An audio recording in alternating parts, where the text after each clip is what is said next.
नमस्कार, लोकतंत्र में आपका स्वागत है। मैं हूं आपके साथ रविंद्र सिंह। आज हम बात करेंगे चक्रव्यूह में राहुल पर। राहुल गांधी एक ऐसे चक्रव्यूह में फंस चुके हैं जहां सरकार और विरोधी बीजेपी पहले से घेरे हुए थे और अब विपक्ष के साथी भी उनकी काबिलियत को कटघरे में खड़ा कर रहे हैं। सवाल यह है कि क्या राहुल अपनी राजनीतिक समझ से अपने राजनीतिक करियर का सबसे मुश्किल समर जीत पाएंगे? खबर देखते हैं, फिर चर्चा को आगे बढ़ाते हैं।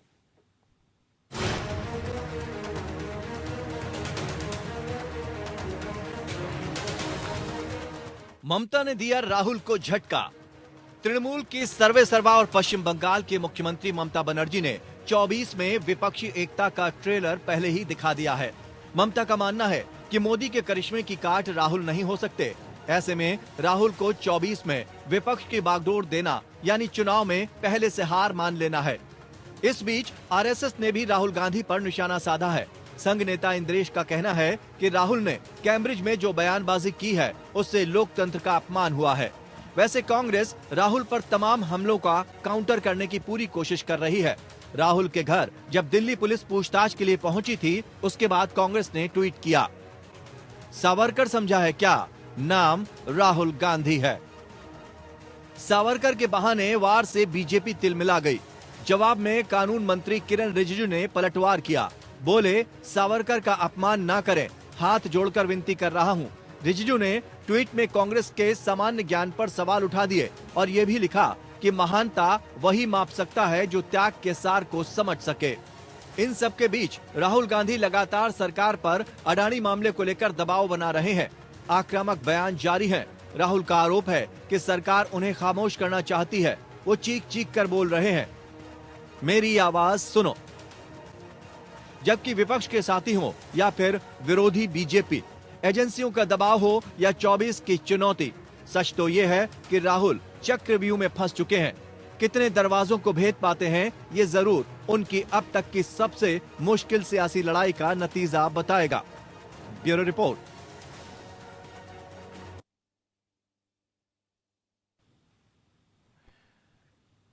तो राहुल गांधी इस वक्त चक्रव्यूह में फंस गए हैं।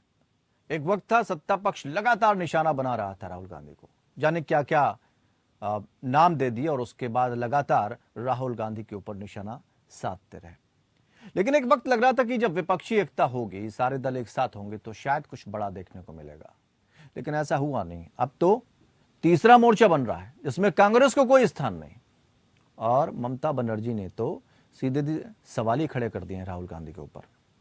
चर्चा बढ़ाते हैं और 4 खास मेहमान इस पूरी चर्चा में हमारे साथ शामिल हैं, जिनसे इस चर्चा को हम आगे बढ़ाएंगे। वैभव अग्रवाल, प्रवक्ता भारतीय जनता पार्टी, हमारे साथ जुड़े हुए हैं। बहुत बहुत स्वागत करते हैं सर आपका। रत्नाकर सिंह, प्रवक्ता कांग्रेस, प्रोफेसर भुवन भास्कर जोशी, समाजवादी पार्टी, संजय सरकार, प्रवक्ता टीएमसी, आप सभी का बहुत बहुत स्वागत करते हैं। और संजय सरकार, आज आपसे ही शुरुआत कर लेते हैं। वैसे तो आप धमाकेदार बोलते हैं, लेकिन इतनी भी क्या नाराजगी ममता जी को राहुल गांधी से कि आप एक तीसरा मोर्चा बना रहे हैं, उसके बाद किनारा कर लिया आपने? नहीं, ऐसे बात नहीं है। एक्चुअल में क्या मैं आपको बताने चाहते हैं, हम लोग पहले भी देखा है, जब हम लोग कम्युनिस्ट के खिलाफ लड़ाई कर रहे थे यहाँ पर, कांग्रेस को लीडर क्या करता था, यहाँ पर नकली कुश्ती करता था, दिल्ली में जाकर असली दोस्ती करता था कम्युनिस्ट लोगों के साथ में। तो क्या हुआ, हमने वो नकली कुश्ती और दिल्ली में जाकर असली दोस्ती, ये नहीं हो सकता है। यहाँ पर आपको मालूम है, बाई इलेक्शन हुआ था बंगाल में, सागरदिघी में। शुभेंदु अधिकारी रात को अंधेरे में भारतीय जनता पार्टी को, विपक्ष के जो लीडर है वो कांग्रेस को लीडर को पास पहुंच गए हैं बायरन विश्वास को जिताने के लिए। आप देखिए, विपक्ष एकता ऐसे नहीं होता है। तो काबिलियत पर सवाल उठा देंगे उनके? नहीं, मेरे बात सुनिए आप। हाँ। और रह गया भारतीय जनता वहां तो उनकी काबिलियत पर ही सवाल उठा दिए गए भाई। नहीं, भारतीय जनता पार्टी को साथ में कैसे समझौता हुआ कांग्रेस को? मतलब थारो 10 मारो 10, मारवाड़ी में कहा होता है, थारो 10 मारो 10, 13 10 साल मेरा 10 साल समझौता में हम सरकार बनाएंगे। और जब तक विपक्ष के लीडर राहुल को बना के रखेंगे, तब तक भारतीय जनता पार्टी को वहां से हटाना संभव नहीं है। तो मैंने, दीदी ने कौन सा गलत बोल दिया, बोला कि कांग्रेस मुक्त और भाजपा मुक्त देश होना चाहिए। तो देश त्रस्त है चारों तरफ से। देखिए, जैसे 2014 में राहुल गांधी से त्रस्त है देश। आज दोनों से जैसे देखिए भ्रष्टाचार को मामला में 2G आसमान भी खाए जमीन भी ठीक खाए। है 2G ठीक है। आसमान था, राहुल गांधी से देश का तरफ कोयला से था। प्रोफेसर भुवन भास्कर जोशी, ठीक है, आप आपसे भी समझना चाहेंगे ऐसी क्या नाराजगी कि आपने बिल्कुल अलग थलग कर दिया है, आप कांग्रेस से आप कोई रिश्ता नहीं रखना चाहते हैं और राहुल गांधी को अकेला छोड़ रहे हैं अपनी लड़ाई लड़ने के लिए, क्या वजह है इसके पीछे? एक पूरा का पूरा चक्रव्यूह और विपक्ष भी बनाने लगा है। रविंदर जी, मुझे लगता है कि इतिहास से हमें सीखना चाहिए। 2014 और 2019 के चुनाव में आदरणीय मोदी जी के सामने राहुल गांधी को विपक्ष ने प्रोजेक्ट किया, प्रधानमंत्री के विपक्ष के मुख्य चेहरे के रूप में प्रोजेक्ट हुए, और जो चुनाव परिणाम है वो ये बताने को काफी है कि कांग्रेस को विपक्ष के रूप में देश ने नकार दिया है। अगर हम 14 में 19 में और उससे सबक लेके आगे ना बढ़े तो निश्चित तौर पे 24 का परिणाम आएगा। और भारतीय जनता पार्टी और कांग्रेस, हमें लगता है एक ही सिक्के के दो पहलू हैं, क्योंकि हम देख पा रहे हैं कि ईडी, इनकम टैक्स और ईडी इनकम टैक्स का जो पहले सीबीआई का जो दुरुपयोग कांग्रेस करती थी, उसी का दुरुपयोग आज भारतीय जनता पार्टी 4 गुने ज्यादा करके अपने विपक्षी नेताओं को निपटाने का काम कर रही है। एक ही परंपरा है इन दोनों की, और हमें लगता है कि अगर हम 14 और 19 से सबक न लेकर आगे नहीं बढ़ेंगे और 24 में जो छत्रप है उनकी जिम्मेदारी बनती है कि सूर्यास्त करें भारतीय जनता पार्टी की राजनीति। मैं आपको उदाहरण बताना चाहता हूँ, उत्तर प्रदेश में माननीय अखिलेश यादव जी की जिम्मेदारी बनती है, बंगाल में माननीय ममता जी की बनती है, और बिहार में जहां जहां मजबूत है वहां वहां बनते हैं। ठीक है, वैभव अग्रवाल जी आपके पास आना चाहेंगे क्योंकि आप से जवाब जरा मतलब थोड़ा तगड़ा हमें चाहिए। राहुल गांधी से इतनी नाराजगी, विपक्षी दलों के प्रति इतनी नफरत, ऐसा क्यों? टुकड़े टुकड़े गैंग उनको कह देंगे, राहुल गांधी अगर बोलना चाह रहे हैं तो आप उन्हें बोलने नहीं दे रहे हैं। एक तरफ आप कह रहे हैं माफी मांगिए, दूसरी तरफ वो कह रहे हैं सदन में बोलने तो दें। भाई साहब नमस्कार, भुवन जी को सप्रेम नमस्कार, और संजय सरकार तो मित्र हैं हमारे, हम तो नमस्कार वगैरह नहीं आए लोग करते हैं। रत्नाकर भाई तो अपने कोई दिक्कत ही नहीं है। तो ऐसा है कि देखिए, रत्नाकर भाई को बहुत अच्छी तरह पता है, संजय सरकार को भी बहुत अच्छी तरह पता है, सपा की तो कहानी अलग है, वो तो हमारे मित्र हैं। लेकिन अखिलेश जी उसी कॉलेज से हैं जिस कॉलेज में मैं पढ़ा था, विदेश, है ना, तो अपन तो पुराना रिश्ता है। लेकिन मैं आपको बताऊं, कांग्रेस पे मैं राहुल गांधी पे बिल्कुल अठास नहीं करता हूं। देखिए, मेरे नाम को आप गलत बोलेंगे, लेकिन मैं राहुल गांधी मेरे बहुत प्रिय है, मेरी इंस्पिरेशन है। राहुल गांधी मेरे को पथ प्रदर्शन करते हैं दिन ब दिन। राहुल गांधी जो बोलते हैं, जैसे बोलते हैं, जो बोलते हैं वो मैं कभी नहीं बोलता, वो मेरा पथ प्रदर्शन करते हैं। मेरे को सामने सड़क पे आने वाले गड्ढे दिखाते हैं और मैं उन गड्ढों के ऊपर से लांग के निकल जाता हूँ अपनी राजनीतिक जिंदगी में। तो क्या होता है कि मैं उनसे बहुत कुछ सीखता हूँ, और देखिए मैं उन पे अट्टहास बिल्कुल नहीं कर सकता। मैं तो बहुत सप्रेम उनको, प्रेम पूर्वक उनको मेरा हृदय से नमस्कार, नमन और सलाम भेजता हूँ। संजय भाई बोलने को तो यार मतलब मौका तो नहीं। अच्छा, ये वैभव जी, हाँ, राहुल गांधी की कौन सी ऐसी बात है जो आपको खराब लगती है? उन्होंने कहा, सुन लीजिए, मैं कुछ ऑप्शन दे रहा हूँ आपको, कुछ ऑप्शन दे रहा हूँ। उन्होंने कहा था भाई कोविड का ध्यान रखिए, नहीं तो दिक्कत होगी, और उसके बाद फिर आप दौड़ा भागी कर रहे थे। उन्होंने कहा कि भाई जीएसटी गलत तरीके से लागू किया गया। उन्होंने कहा नोटबंदी ठीक नहीं हुई। उन्होंने कहा महंगाई बढ़ रही है। उन्होंने कहा युवाओं को रोजगार नहीं मिल रहा है। उन्होंने कहा कि जिस तरह से जांच एजेंसियों का इस्तेमाल हो रहा, कौन सी बात गलत लग रही जो हास्यास्पद है, मजाक उड़ाने वाली? उनकी सारी बातें सही हैं, और जैसे जैसे वो सही बात बोलते जा रहे हैं, हम वैसे वैसे उसका काउंटर और सही उसको करते जा रहे हैं।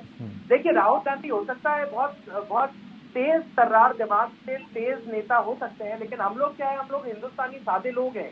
रोजमर्रा की जिंदगी में जनता के साथ कदम से कदम मिलाकर, कंधे से कंधा मिलाकर चलने की कोशिश कर रहे हैं। रोजमर्रा की जिंदगी में राहुल गांधी कहते हैं युवाओं को रोजगार नहीं मिल रहा, अपन रोजगार बना रहे हैं। राहुल गांधी कहते हैं कोविड का ध्यान रखिए, अपन कोविड बहुत बढ़िया से किया, पूरे विश्व में वाहवाही लूटी। राहुल गांधी कहते हैं जीएसटी ठीक से लागू नहीं किया, उसकी गलतियां ठीक करके जीएसटी को लागू कर दिया, फेज 5 में चले गए जीएसटी के, फेज 4 में, है ना राहुल गांधी। और तो वो कोई भी बात गलत नहीं कह रहे, वो कह रहे हैं, वो उनको सटीक बात कह रहे हैं, इसीलिए तो राहुल नहीं तो फिर अगर सारी बातें सटीक कह रहे हैं तो ये कांग्रेस मुक्त भारत आपको क्यों चाहिए? राहुल गांधी पर इतने निशाने क्यों हो रहे हैं?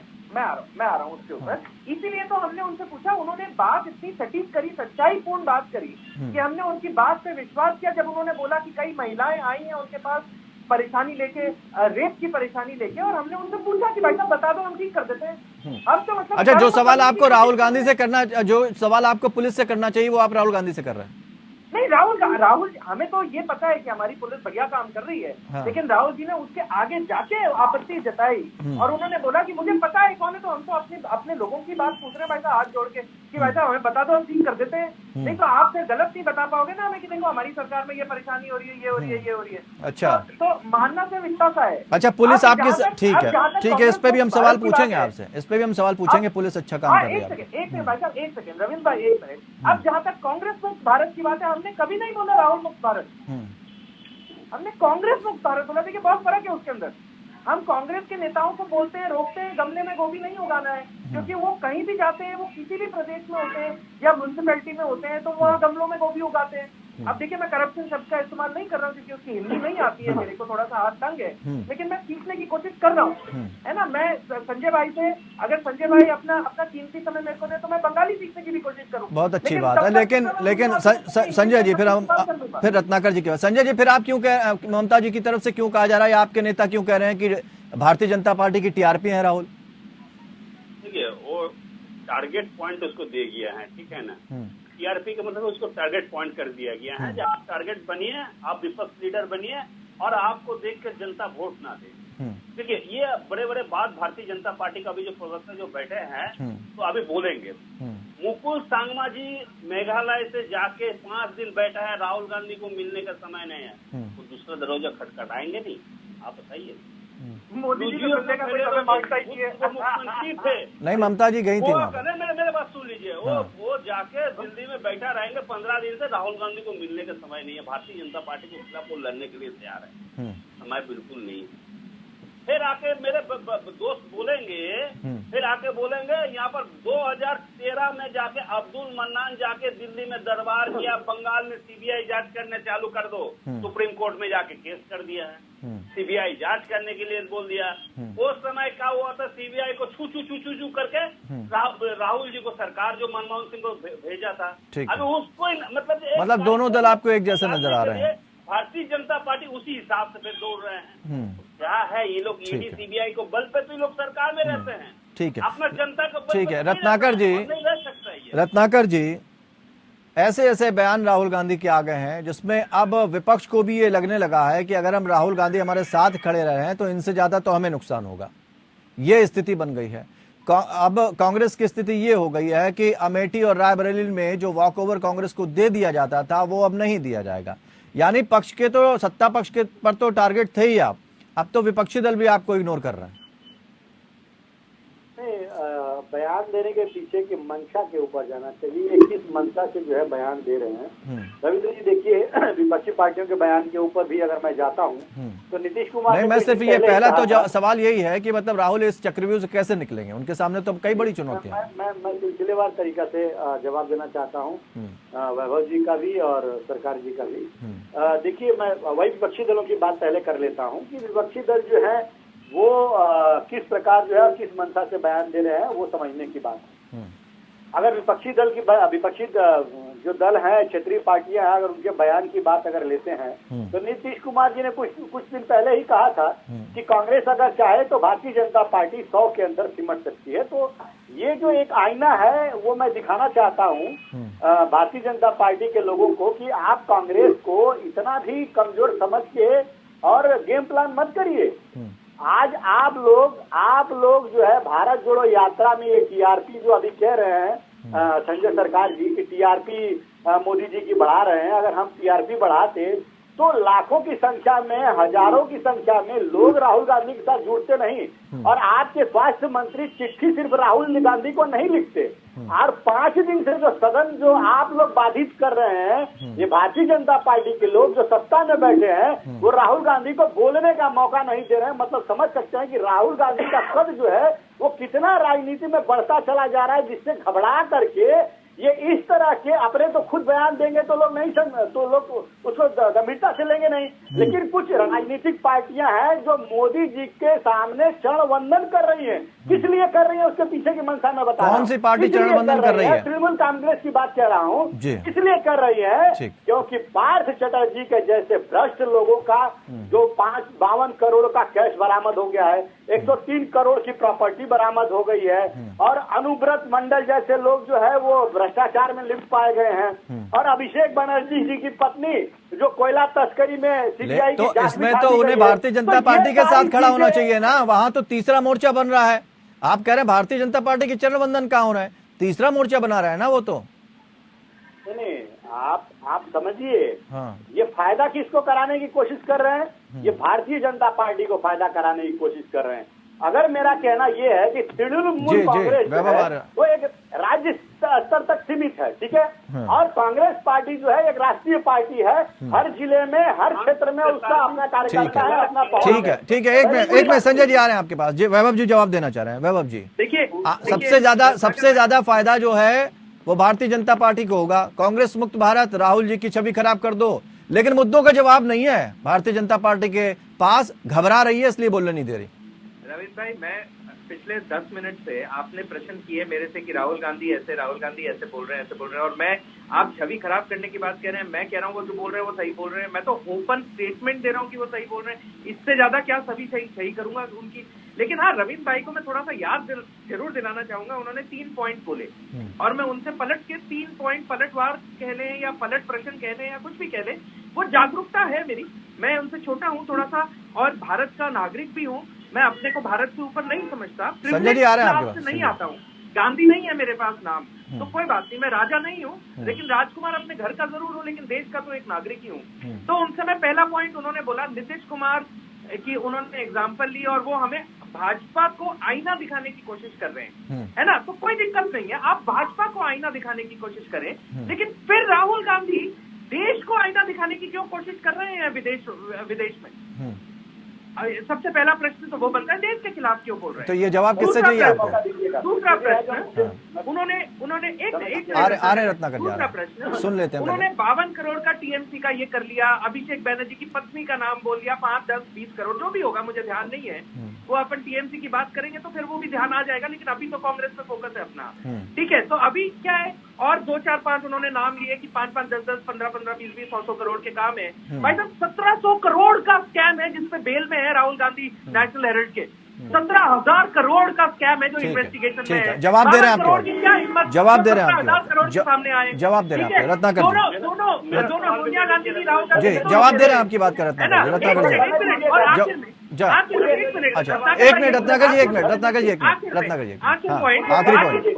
मैं केवल ये कह रहा हूँ कि देखिए सब लोग कांग्रेस में ये कहते हैं कि बोलने नहीं दिया जा रहा। देखिए अगर माफी मांगनी है तो आप पब्लिक में जिस तरह आपने डिबेट मीडिया में माफी डिबेट में मांग सकते हैं, लेकिन मैं आपको सच्चाई बताऊं, मेरे दिल से तो ऐसा ही लगता है कि राहुल गांधी को शायद इसलिए बोलने का मौका नहीं मिल रहा है क्योंकि पूरा पार्लियामेंट ये समझता है कि राहुल गांधी बोलेंगे तो 1 घंटा पार्लियामेंट का काम खराब करेंगे, इससे तो पार्लियामेंट का काम कर लें देश के भले के लिए। 5 दिन पार्लियामेंट ठीक है, मुझे बोलने का मौका दीजिए। हाँ रत्नाकर जी, संजय भी कुछ पूछना चाह रहे हैं, संजय भी कुछ कहना चाह रहे हैं, फिर आपके पास आ रहा हूँ, आपके पास आ रहा हूँ। संजय रत्नाकर जी जवाब देंगे, बहुत अच्छा रहेंगे। मैं पूछने चाहता हूँ, ईडी सीबीआई ने राहुल जी को बुलाया है, फिर आपको भद्रा जी को बुलाया है, रॉबर्ट भद्रा को, सोनिया जी को, उसको मतलब है ये लोग भ्रष्ट है, अच्छा इसके लिए बुलाए हैं। ठीक है, और मैं बोलता 2 ठीक लाख है, करोड़ ठीक है, रुपया ठीक है। पूंजी है, रत्नाकर ठीक है, जवाब ले लेते हैं रत्नाकर जी। 2 लाख करोड़ रुपया कोयला घोटाला हुआ, दोनों लोग का जवाब देने का पर्याप्त मौका दीजिएगा। आज कांग्रेस घिरी हुई है चक्रव्यूह में। मुझे जवाब देने का संजय जी जवाब दे रहे हैं। पर्याप्त समय दीजिएगा। अच्छा 1 मिनट रत्नाकर जी, वो 30 सेकंड में बात पूरी कर रहे 30 सेकंड में जवाब हैं। हाँ जल्दी से कर दीजिए। मैं पूछता हूँ, 543 सीट लड़के आप 55 सीट दे के नहीं आता, मतलब विपक्ष से पार्टी भी नहीं हो पाता संसद में, तो आप इतना बड़ा पार्टी बोलने से क्या फायदा? जनता आपको पसंद है ही नहीं है, तो आप कौन सी बारी में बता रहे हैं? ठीक है, आप जवाब ले लेते हैं, आप जवाब ले लेते हैं जी रत्नाकर जी। मैं पहले वैभव भाई की बात का जवाब देना चाहता हूँ, हाँ ठीक है, उसके बाद फिर मैं संजय जी की बात का जवाब दूंगा। मुझे समय दीजिएगा जरूर। देखिए ये कह रहे हैं कि जो है हम जाके कहाँ पे आईना दिखा रहे हैं और क्या बता रहे हैं, बहुत सारी चीजों बताया इन्होंने। और ये रेप की बात कह रहे थे कि महिलाओं के रेप के बारे में बोलते हैं। मेरा ये कहना है कि आज देश में जो लोग हैं उनकी समस्याओं के ऊपर, महिलाओं की समस्याओं के ऊपर बात करना, और समाज में कहाँ पे गंदगी है उसको अगर हम अपने सरकार के सहयोग से अगर उसको खत्म करते हैं, अगर साफ करते हैं गंदगी को, तो ये कहना कहाँ गलत है। और मेरा कहना ये है कि आप हमारे ऊपर, हम अगर ये बात कहते हैं और हमारी तरह न जाने कितने नेताओं ने इस तरह की बात कही, आप अगर इतना संजीदा और इतना तत्परता से दिल्ली पुलिस अगर उस चीज को संज्ञान लेती तो आज दिल्ली जो है महिलाओं के सुरक्षा के मामले में जो है सबसे फिसड्डी नहीं होता पूरे देश के राज्यों में। अगर मैं भारतीय जनता पार्टी के प्रवक्ता से पूछना चाहता हूं कि एक बयान पे तो आप दिल्ली पुलिस को भेज देते हैं, रेप का, महिला के शोषण का जो है आरोप लगता है आपके ब्रिजभूषण सिंह पे, जो केंद्रीय मंत्री हैं, उनके ऊपर आरोप लगता है, तो वहां पे तो न FIR होता है न जांच होती है। आप आश्वासन दे करके और ओलंपिक में गोल्ड मेडल जीते हुए रेसलरों का जो आरोप है, ये कोई मामूली आरोप नहीं है। और जो वो बात कहते हैं वो गंभीर बातें होती हैं। वहीं विपक्षी दल कह रहे हैं कि TRP है राहुल गांधी भारतीय जनता पार्टी की। अखिलेश कह रहे हैं कि सदन की लड़ाई अलग होती है, जमीन की लड़ाई अलग होती है। आपके पास आना चाहेंगे भुवन जी, क्योंकि अभी कम टाइम मिला, फिर उसके बाद मैं, चूंकि रत्नाकर जी ने कहा तो मैं वैभव जी के पास जाऊंगा। अखिलेश कह रहे हैं कि सदन की लड़ाई अलग होती है, जमीन की लड़ाई अलग होती है।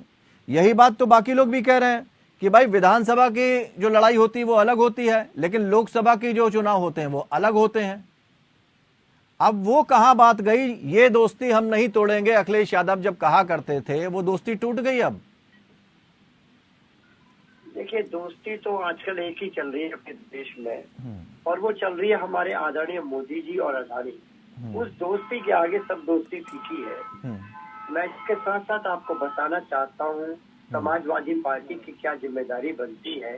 उत्तर प्रदेश की 30 करोड़ महान जनता ने हमको मजबूत विपक्ष बना के देखा, और माननीय अखिलेश यादव जी के नेतृत्व में हमारी जिम्मेदारी बनती है कि हम उत्तर प्रदेश से भारतीय जनता पार्टी का सूर्यास्त करें। यहाँ हमारे तृणमूल के भी हमारे प्रवक्ता भाई बैठे हैं, इनकी जिम्मेदारी बनती है कि बंगाल में सुपड़ा साफ करे भारतीय जनता पार्टी का।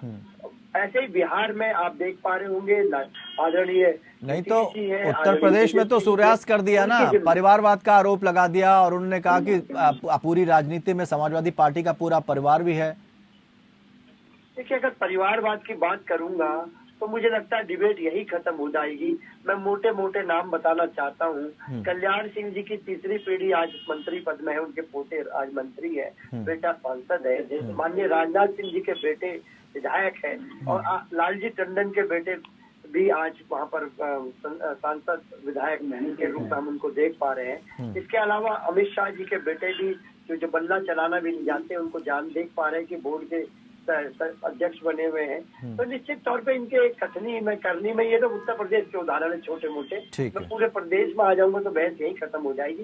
ये परिवारवाद की बातें तो इनसे बेईमानी है। निश्चित तौर पे कहना चाहता हूँ, हमारे यहाँ केवल एक ही बात है, जो समाजवादी आंदोलन को गति देने के लिए काम करेगा वही आगे बढ़ने का काम, बढ़ाने का काम माननीय अखिलेश यादव जी करते हैं। और हम जैसे साधारण कार्यकर्ता, रविंद्र जी आप तो व्यक्तिगत रूप से भी जानते हैं, सार्वजनिक रूप से भी जानते हैं, हम जैसे साधारण किसान के पोते को और एक कर्मचारी बेटे को राष्ट्रीय प्रवक्ता बनाने का काम हमारे श्रद्धेय अखिलेश यादव जी ने करा। तो ये निश्चित तौर पे हमारे यहाँ कितना परिवार है, और मेरा तो पॉलिटिकल बैकग्राउंड भी नहीं। ठीक है, तो ऐसे लोगों को बनाने का काम माननीय अखिलेश जी करते हैं। ठीक है वैभव जी, रत्नाकर जी ने सवाल खड़े किए कि अगर आपकी पुलिस बहुत तेज है और बहुत तेजी से कार्रवाई करती है, तो उन्होंने ब्रजभूषण सिंह का नाम लिया। कुछ नाम और भी हम बता देते हैं जिसमें पुलिस ने बहुत तेजी से कार्रवाई की। क्या JNU में कोमल शर्मा, अनुराग ठाकुर जी ने भी एक बयान दिया था, आपको याद होगा, सुप्रीम कोर्ट ने भी कुछ ऐसी बातें कही थी। धर्म संसद की बात हुई, कपिल मिश्रा ने बहुत सारे बयान दिए, याद है आपको? मेरे को थोड़ा सा बादाम वगैरह खाने पड़ते हैं, लेकिन मोदी सरकार में ना खाऊंगा ना खाने दूंगा, तो दिमाग थोड़ा कमजोर पड़ रहा है। लेकिन अब आप याद दिला रहे हैं तो अच्छा, महंगाई हो गई होगी तो शायद नहीं ले पा रहे होंगे। हाँ करेक्ट, हो सकता है। मैं विचारों से समर्थन करता हूँ, लेकिन मैं आपको बताऊँ, चाय पी रहे होंगे आजकल आप ना? हाँ, मैं अभी तो पानी पी रहा हूँ भाई साहब, जल। ठीक, वो हमारे गंगा साफ कर रहे हैं ना आजकल, तो वहां से साफ पानी आ रहा है आजकल, थोड़ा ट्राई मार रहे हैं। तो वो कमिटमेंट है ना मोदी सरकार की वैसा। तो ऐसा है कि मैं आपको बताऊं, रत्नाकर भाई कुछ भी बोल रहे हैं, है ना, जल साफ है एकदम गंगा का, आपको चाहिए नहीं, लेकिन एक बात तो है, बिना आपके अधूरे हो जाती है बहस। थैंक यू रविंद्र भाई, हम भी मिस कर रहे थे आपको। तो देखिए मैं आपको एक छोटी सी बात बताऊं कि अपनी क्या है डिबेट में हमेशा लाइट इसलिए रखने की कोशिश करता हूं कि एक तो अपन लोग क्या मेच्योरिटी से बात कर पाते हैं। जी। झगड़ों में क्या होता है, अपन अपनी पार्टी को अपन पर्सनल बना लेते हैं, पर्सनल नहीं बनाना, अपन जनता के लिए काम कर रहे हैं, जनता के हिसाब से डिस्कस करना, उनके मुद्दों की बात करना। ठीक बात। तो अपने इसीलिए मेरे जो बाकी तीनों भाई हैं पैनल पे, वो मेरी बात का बुरा नहीं मानते, हमेशा हंसते, हमेशा खिलखिलाते हैं। हाँ। और मैं लेकिन वो परेशान हो जाते हैं जब जवाब नहीं मिलते हैं। बाकी सब होता है। आपका बड़प्पन है भाई साहब, सबका बड़प्पन है। लेकिन भाई साहब मैं एक बात बोलूं कि रत्नाकर जी ने एक बात बोली है ना कि पुलिस बहुत तेज है, बात बिल्कुल ठीक है, पुलिस बहुत तेज है, कितने ही नेताओं को पकड़ी बंद कर दिया, कांग्रेस बेचारे परेशान हो रखी है हमारे 45 दिन बाद पहुंचे। ठीक है, हाँ। लेकिन मैं एक छोटा सा बयान करूं, अशोक गहलोत जी को इंदिरा गांधी की याद तो आ गई जब पुलिस राहुल गांधी के पास मिले, चलो वो भी हम सबने सुना, लेकिन मैं फिर भी इनको याद दिलाना चाहूंगा कि अपन वो भी छोड़ देते हैं, नेताओं की, बड़े नेता हैं, उनकी क्या गणित है अपने को नहीं पता ऊपर लेवल पे, लेकिन मैं इनको बोलता हूँ कि राजस्थान में वीरांगनाएं, 3 वीरांगनाएं, उनके साथ क्या किया, उनको आपने खुले में पूरे मीडिया के सामने मारा, पुलिस से मरवाया, लाठीचार्ज करवाया आपने जब वो आपके मंत्री से मिलने गई। ये क्या तरीका है भाई साहब, है ना? अलवर में रेप हो गया, कोटा में रेप हो गया, अभी तो मैं इन चीजों में आपसे ही लेंगे जवाब, लेंगे जवाब आना चाहूंगा नहीं, समय बर्बाद नहीं करना चाहूंगा। ठीक है। अब मैं समाजवादी पार्टी की बात करता हूँ, भुवन भाई ने बहुत अच्छी बात करी और मैं उनकी बातों का शुक्रिया करता हूं कि उन्होंने बोला कि अखिलेश यादव ने किया, अखिलेश यादव को दर्द है इस बात का, लेकिन भुवन भाई ने याद दिलाया कल्याण सिंह जी का, राजनाथ सिंह जी का, अमित शाह का। देखिए मैं पीछे से चलता हूं, अमित शाह के बेटे जय और मैं बहुत अच्छे मित्र हैं, हम साथ काम भी कर चुके हैं, और मैं आपको बताऊं जय शाह मेरे और भुवन जी और रत्नाकर आपसे और संजय भाई से तो बेहतर क्रिकेट खेलते हैं, हो सकता है राहुल द्रविड़ से मैच ना करते हो, तो बल्ला तो पकड़ना उनको बहुत अच्छी तरह आता है, और आज से नहीं आता, बहुत बढ़िया बॉलिंग करता हूँ आज भी। हाँ तभी तो कह रहा हूँ मैं, लेकिन बैटिंग आपने बल्ले की बात करी, देखिए बॉल की बात नहीं। अच्छा ठीक है, अब ये बताइए, ये दूसरी बात, जवाब भी तो आ जाए, ब्रजभूषण पे पूछा क्या कार्रवाई हुई, जेएनयू को लेकर कार्रवाई पूछी। मैं आ रहा हूँ। हाँ, बड़े बड़े मंत्री आपके सदन में बोल रहे थे। हाँ, एंटी इंडिया बात करेंगे तो धप से पुलिस पहुंचेगी, फिर वो चाहे एनआई हो, चाहे वो दिल्ली पुलिस हो, चाहे कोई और पुलिस हो। अच्छा। उसमें कोई दो राय नहीं है।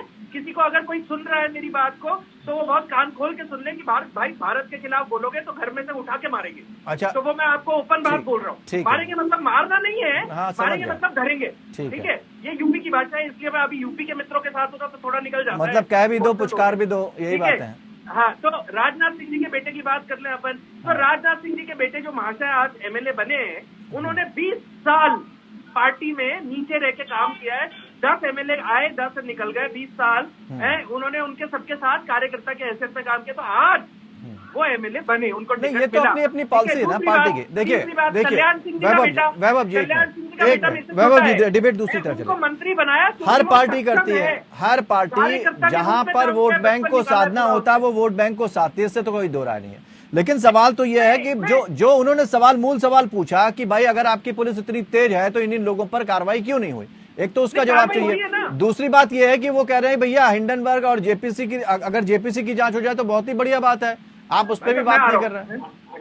हाँ, मैं आ रहा हूँ उसके बाद। अभी क्या है, सरकार 9 साल हुई है, 9 साल में करीब 14 जेपीसी हो चुकी हैं, किसी का भी रिजल्ट नहीं आया। एक जेपीसी में तो एक जेपीसी जिसको शशि थरूर हैंडल कर रहे थे उसमें तो घपला और हो गया था।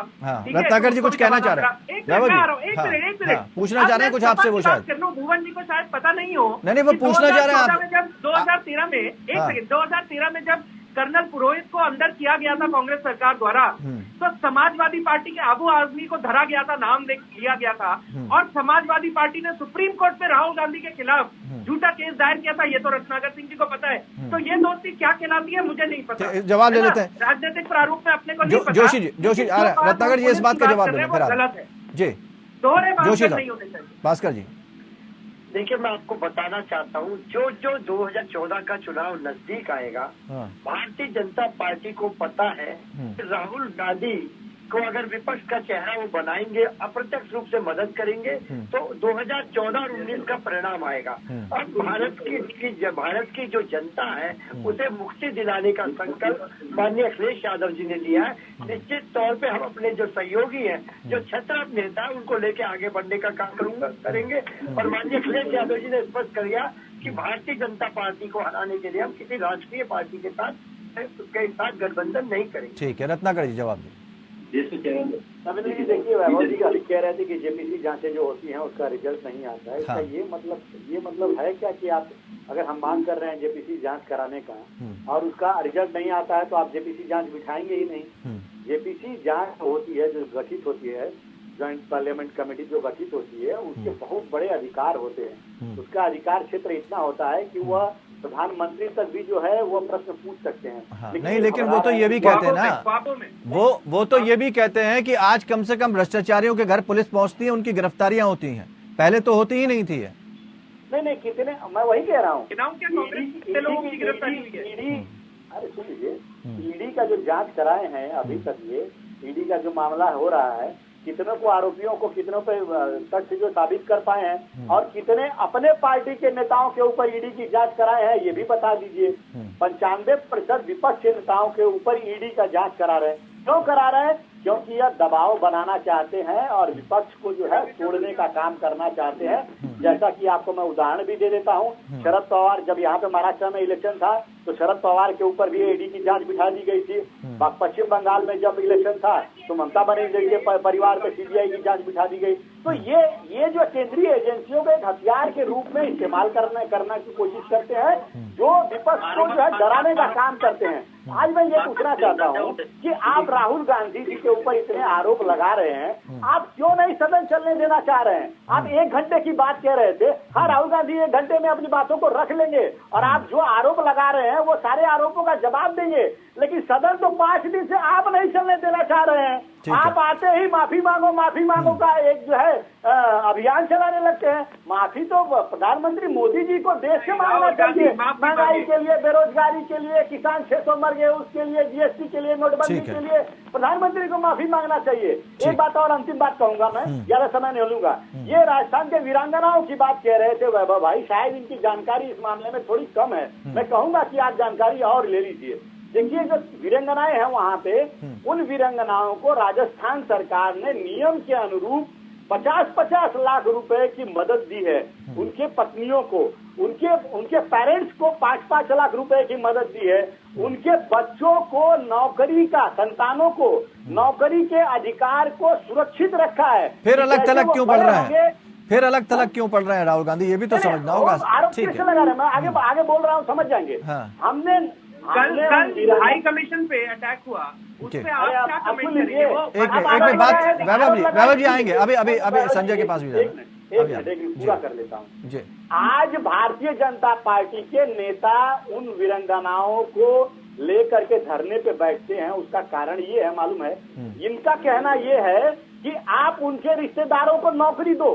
अरे भाई, जो नियम के अनुरूप अगर कल के बच्चे जब बड़े हो जाएंगे, वो नौकरी जब चाहेंगे तो उनकी संतानों को नौकरी कौन देगा? वो अधिकार जो हमने सुरक्षित रखा है अपने पास और हम कटिबद्ध हैं उनको। लेकिन ये बात, लेकिन रत्नाकर जी, इतना सब कुछ होने के बाद, इतना सब कुछ होने के बाद नौकरी दे देंगे क्या? तो उनके बच्चे जो है, ठीक है, इतना सब कुछ होने के बाद भी अगर विपक्ष आपके साथ नहीं खड़ा हो रहा है, फिर ऐसी क्या बातें हैं जो इतनी नाराजगी है? संजय सरकार, क्या ये उपराष्ट्रपति का जो चुनाव हुआ था उसको लेकर तो नाराजगी नहीं है कि ममता जी अब चाहती नहीं कि हम किसी भी तरह से कांग्रेस के साथ जाएं? किसने किसको धोखा दिया, कब किसका कहां पर हित साधा जाता है और कहां कोई अपने बारे में सोच लेता है, जिससे हित सत्य उनके साथ चले जाइए। ऐसा तो ये भी कहा जाता है ममता बनर्जी जी कई बार गई हैं और पीएम मोदी जी से मुलाकात करने पहुंची हैं, तो इसका मतलब क्या माना जाए? एक चीज, जब नरेंद्र मोदी मुख्यमंत्री थे, वो जब मनमोहन सिंह मिलने के लिए जाते थे, उसको मतलब हो क्या कि नरेंद्र मोदी कांग्रेस से समझौता करने के लिए चला। जहाँ पे बंगाल का मुद्दा लेकर नरेंद्र मोदी जी देश का प्रधानमंत्री है, अपना जो 1 लाख करोड़ रुपया जीएसटी को जो पड़े हुआ है उसको मांगने के लिए हमने किया है। नहीं तो अगर आप ये कह रहे हैं शुभेंदु अधिकारी वहां पर बैठते हैं, वहां पर सीट जीत ली जाती है और कांग्रेस का मिलान बीजेपी से हो गया, आपने तो 2 किनारों को मिला दिया। मैं क्या कर रहा हूँ, आपको मोदी जी को साथ में बंगाल को जो हक है वो उसके लिए ले आने के लिए वहाँ पर पहुंचे हैं। इसका मतलब नहीं है जो मोदी जी से समझौता हो गया था। मनमोहन सिंह जब प्रधानमंत्री थे, मोदी जब मिले थे, तो उसका मतलब होगा मोदी जी को साथ में मनमोहन जी को समझौता हो गया था। मतलब यही निकलता है ना, ये मतलब नहीं होता ये है। किसको समझना एक है? राष्ट्र को प्रधान होता है, उसको तो हर पद, कांग्रेस के भी तो जो अभी आपको हिमाचल का मुख्यमंत्री बना वो भी मिलने के लिए गया है, छत्तीसगढ़ का बघेल जी भी मिलने के लिए जाते हैं। नहीं तो मतलब कोई बड़े मुद्दों को अगर उठा रहा है, गंभीर मुद्दों को उठा रहा है, तो आप उसका साथ छोड़ दें, क्योंकि आपकी वहां दाल नहीं गल रही। दाल गलने के बात नहीं है, मेन बात क्या है, अगर आपको मतलब कॉमन मिनिमम प्रोग्राम में चलना चाहिए। और अधीर चौधरी बंगाल में आके दीदी को गाली दे रहे हैं, और यहाँ पर आपको मतलब ये नकली कुश्ती कर रहा है, दिल्ली में जाकर दोस्ती असली दोस्ती करता है, तो ये कैसे चलेंगे बताइए ना। अधीर चौधरी जैसे नेता अगर उल्टा सीधा बयान देते रहेंगे दीदी को खिलाफ में, तो हम आपको समझौता में कैसे जाएंगे। संजय सरकार ने जो आरोप लगाए, उसके बाद हम आएंगे कि कुछ ऐसे बयान भी दिए गए हैं या कुछ ऐसे मुद्दे भी हैं जिन पर चर्चा होनी जरूरी है, लेकिन उन पर चर्चा होती नहीं है। और फिर जो तुलनात्मक अध्ययन होता है, तुलनात्मक हमले भी जो किए गए हैं पीएम मोदी पर कांग्रेस के जरिए और राहुल गांधी के ऊपर बीजेपी नेताओं के जरिए, उस पर भी हम चर्चा को आगे बढ़ाएंगे।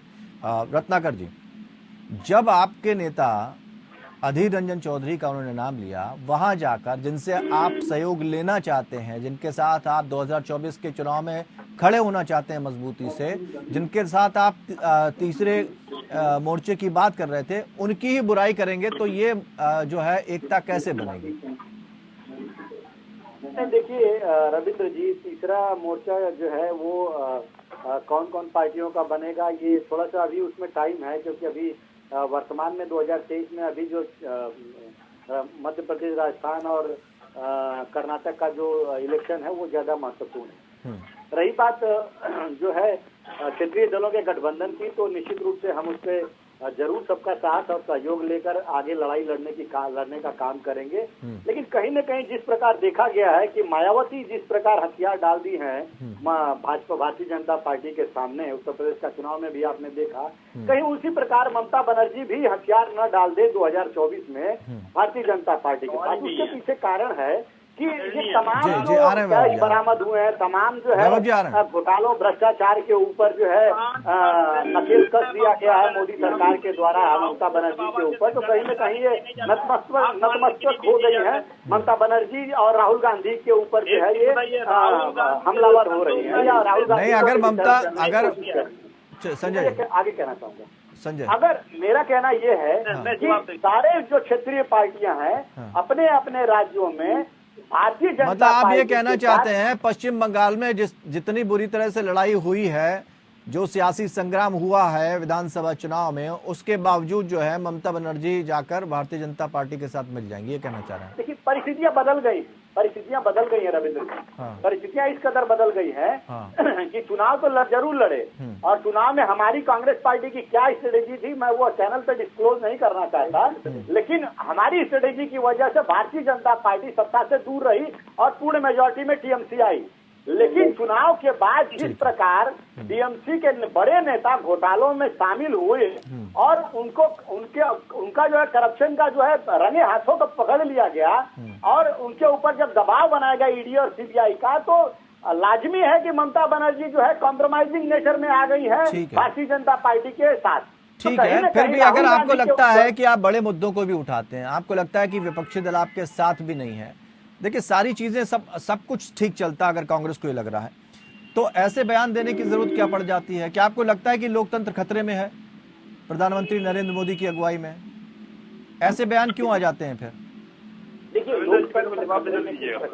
जी आ रहे हैं संजय जी, प्रश्न मेरे से है। जी हाँ, लोकतंत्र खतरे में इस प्रकार से है रविंद्र जी। मैं आपको अभी कुछ दिन पहले का जो सुप्रीम कोर्ट का जो जज ने महाराष्ट्र के बारे में कहा कि यहाँ के राज्यपाल को जो है सत्ता बचानी चाहिए थे, उन्होंने सत्ता को मतलब बचाया नहीं, और लोकतंत्र तांत्रिक तरीके से जो है उसको अपने काम को सुचारू रूप से किया नहीं। तो लोकतंत्र यहाँ पे खतरे में है, और सबको मालूम है कि भगत सिंह कोश्यारी उन्होंने लोकतंत्र पे तो सवाल नहीं खड़े किए। रत्नाकर जी थोड़ा सा कंफ्यूज ना करिए, उन्होंने एक भूमिका पर जरूर कुछ ना कुछ सवाल जरूर किए हैं, लेकिन ये नहीं कहा कि लोकतंत्र खतरे में। नहीं, लोकतंत्र खतरा आखिर में किस प्रकार होगा? आप जो है आप जो है मान्यता दे रहे हैं दूसरे। हम जब सदस्यता रद्द करने के लिए सुप्रीम कोर्ट में जाते हैं, उसके पहले ही आप जो है सारी प्रक्रिया का पालन करते हैं, आप इंतजार नहीं करते हैं। आप सत्ता का जो पार्टियां हैं उसको सत्ता बनाए रखने के लिए मौका नहीं देते हैं। ठीक तो है, आप जब कहीं न ये कहीं कहते, आप प्रधानमंत्री के उस बयान पर ऑब्जेक्शन करते हैं जिसमें प्रधानमंत्री ने बाहर जाकर कहा था कि भाई मेरा दुर्भाग्य है कि मैं भारत में हुआ, पहले लोग ऐसा सोचा करते थे, इसी तरह का तो बयान था। लेकिन राहुल गांधी ने भी तो ऐसा ही किया जो अनुराग ठाकुर ने कोट किया है कि राहुल गांधी ने खुद कहा कि दुर्भाग्य है मैं सांसद हूं। देखिए रविंद्र जी, तो इनमें क्या विरोधाभास, या अलग अलग है ये बयान?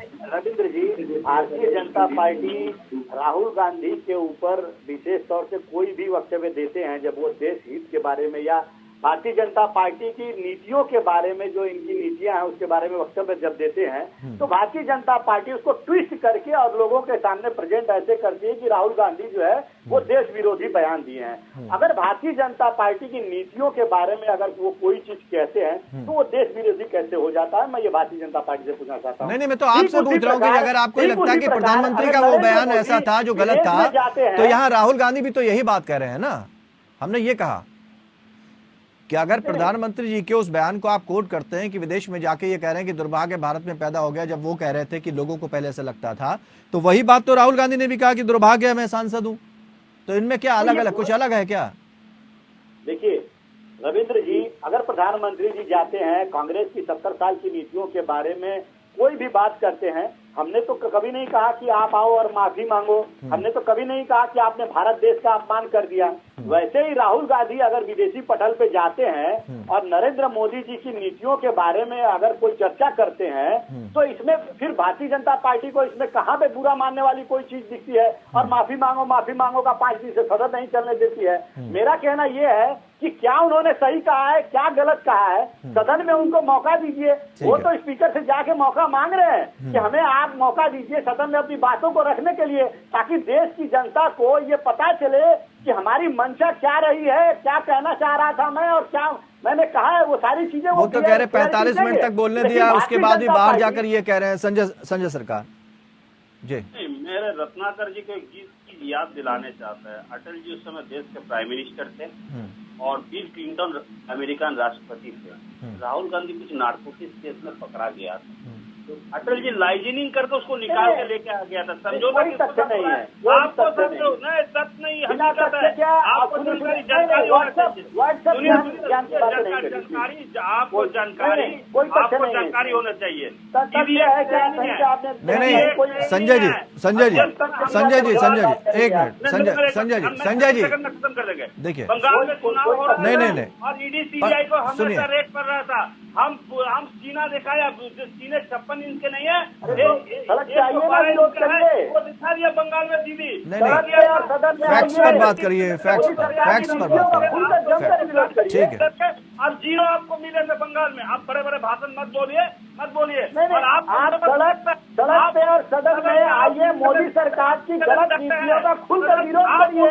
आप मायावती की तरह साइलेंट क्या हो गए भाई? मेरा पूछना ये है, आप हजारों नहीं इस तरह देखिए, आपको माने संजय सरकार जी ने भारतीय जनता पार्टी को पास में पैर में जाकर तेल लगाने चालू कर दिया। बड़े बड़े भाषण यहाँ बैठ कर मत बोलिए। हमको पास में जो है तथ्य है, तो हम विरोध करिए। भारतीय जनता पार्टी की गलत नीतियों का विरोध करिए। आप आज क्यों कहने लगे? संजय सरकार जी, रत्नाकर जी एक मिनट, संजय सरकार जी देखिए, तथ्यात्मक बात होनी चाहिए, तथ्यात्मक बात होनी चाहिए। कुछ चीजें ऐसी हैं सदन के पटल पे, तो इसका मतलब आप भी जाकर वहीं करेंगे।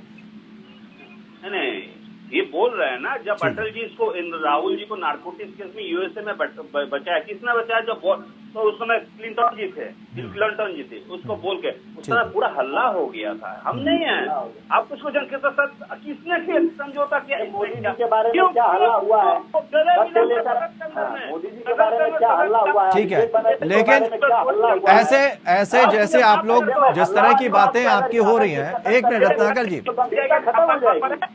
यहीं पर आपकी कटुता नजर आ रही है, यहीं पर आपकी कटुता नजर आ रही है, तो कैसे आगे चलेंगे? आप देश को क्या रास्ता दिलाएंगे?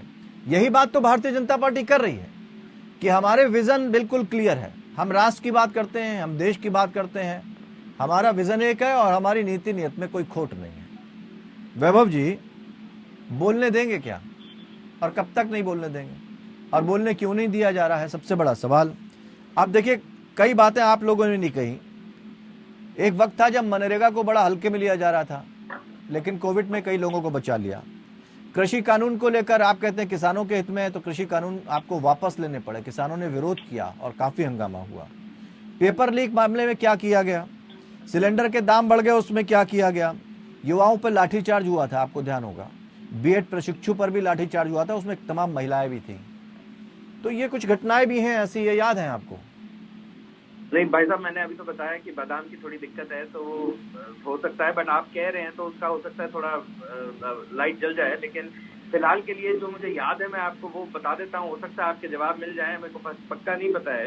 Rahul Gandhi spoke for 52 minutes in the Indian parliament. हाँ, वो तो मैंने बताया उसको। हाँ, 52 मिनट बोला उन्होंने। कोई ढंग की 52 मिनट खराब किए तो आज की तारीख में सारे पार्लियामेंटेरियन से बोलते भाई साहब बोल क्या रहे हैं। 52 मिनट में है ना, 52 मिनट में प्रधानमंत्री ने जो जवाब दिया, नहीं तो राहुल गांधी के बयान इतने हैं कि वो टूल किट है। राहुल गांधी के बयान इस तरह के हैं कि उनको ये कहा जाए कि ये टूल किट है, देश विरोधी टूल किट का हिस्सा बन गए हैं। राहुल पाक की भाषा बोल रही है कांग्रेस, क्या इस तरह के बयान हो जाएंगे फिर? हाँ, क्योंकि आप जब भी पार्लियामेंट क्या है, एक मंदिर है, संविधान का मंदिर है। और क्या होता है कि जब पार्लियामेंट में कोई पार्लियामेंटेरियन बोलता है, और वो तो अनफॉर्चुनेटली वो एक मेंबर ऑफ पार्लियामेंट है, वो तो हमें सबको पता ही है। ये देश विरोधी भाषा है, रॉकेट क्या है ना, ये देश विरोधी भाषा है।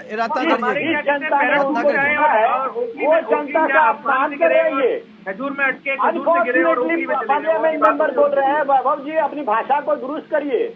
अनफॉर्चुनेटली आप कह रहे हैं वो तमाम लोगों का, लाखों लोग जिन्होंने सुना है उनको, आप उनको करने का काम कर रहे हैं। ठीक है, जल्दी से अपनी बात पूरी करिए। जबान का गलत प्रयोग करता है। और रत्नाकर भाई, आप सही कह रहे हैं, लेकिन unfortunately I am MP, I am member of parliament. तो राहुल गांधी नहीं बोला, मैंने तो बोला नहीं, लेकिन उनकी तरफ से मेरे को माफी मांगी है, मैं माफी मांग रहा हूँ। नमस्कार भाई साहब, कोई दिक्कत नहीं है ना। देश अपन कोई दिक्कत नहीं है, देश बोल रहा है, मैं मेरी क्या हैसियत, देश देख रहा है ना, अपना कोई दिक्कत नहीं है। मतलब कोई अगर विपक्ष का बड़ा नेता बयान देता है, कोई सांसद बयान देता है, कोई जनता का चुना हुआ बयान देता है, तो वो देशद्रोही हो जाता है।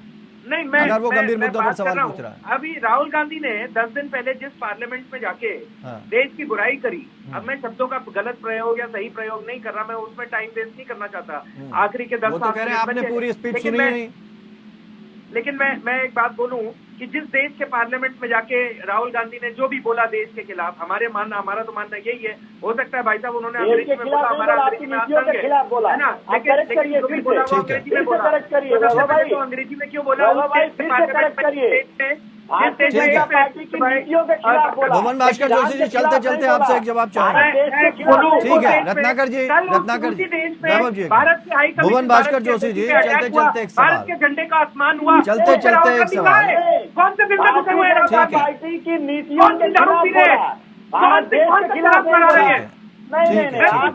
भुवन जी, चलते एक मिनट, रत्नाकर जी एक मिनट, रत्नाकर जी, वैभव जी, समय नहीं हमारे पास, समय नहीं है। ठीक है, रत्नाकर जी एक मिनट, ठीक है, जनता जानती है। भुवन जी, चलते 30 सेकंड में आपका जवाब चाहिए कि अगर यही चलता रहा तो क्या आप लोग एक हो पाएंगे, और क्या वजह है जो विपक्ष भी अब इस स्तर पर उतरा है कि राहुल गांधी को अकेला छोड़ रहा है? अगर कोई ऐसी स्थिति बनेगी तो गठबंधन बनेगा। वैभव जी एक मिनट, वैभव जी, रत्नाकर जी एक मिनट। रविंद्र जी, जो लड़ाई है 2024 में, आज भारत की जो जनता है विपक्ष की बहुत बड़ी आशा भरी नजरों से देख रहा है। और उसके बाद भी हम 2014 और 2019 के अनुभव से कुछ सीख न पाए और उन गलतियों को पुनः करेंगे तो देश की जनता हमें माफ नहीं करेगी। ठीक है, इसी वजह से आप अलग थलग। ठीक है, अनुभव कहता है कि हम लोग क्षेत्रीय दल की जिम्मेदारी बनती है, जहाँ पर हम बड़े भाई की भूमिका में, वहाँ पर भारतीय जनता पार्टी का सुझाव करें। ठीक है, बहुत बहुत शुक्रिया आप सभी खास मेहमानों का हमारे साथ इस चर्चा में शामिल होने के लिए। लेकिन राहुल गांधी फिलहाल अकेले पड़ गए हैं और राहुल के सामने ये चुनौती है कि बिना विपक्षी दलों के, बिना किसी सहयोग के, बिना किसी बैसाखी के, अगर उनको लग रहा है कि वो आमना सामना करने के लिए तैयार हैं, तो उनको अब ये लड़ाई अकेले ही लड़नी होगी। लेकिन विपक्षी दल अपनी वजह साफ कर चुके हैं कि क्यों वो राहुल गांधी के साथ नहीं आना चाहते। जब इस मंच पर वो एक नहीं हो रहे हैं तो आने वाले समय में क्या एक होंगे। ऐसे में फायदा किसका है, वॉकओवर किसको मिलेगा, और क्षेत्रीय दल जिस भूमिका की बात कर रहे हैं क्या वो भूमिका का निर्वहन बिना कांग्रेस की मदद के कर पाएंगे, ये बड़ा सवाल है। फिलहाल इतना ही, नमस्कार।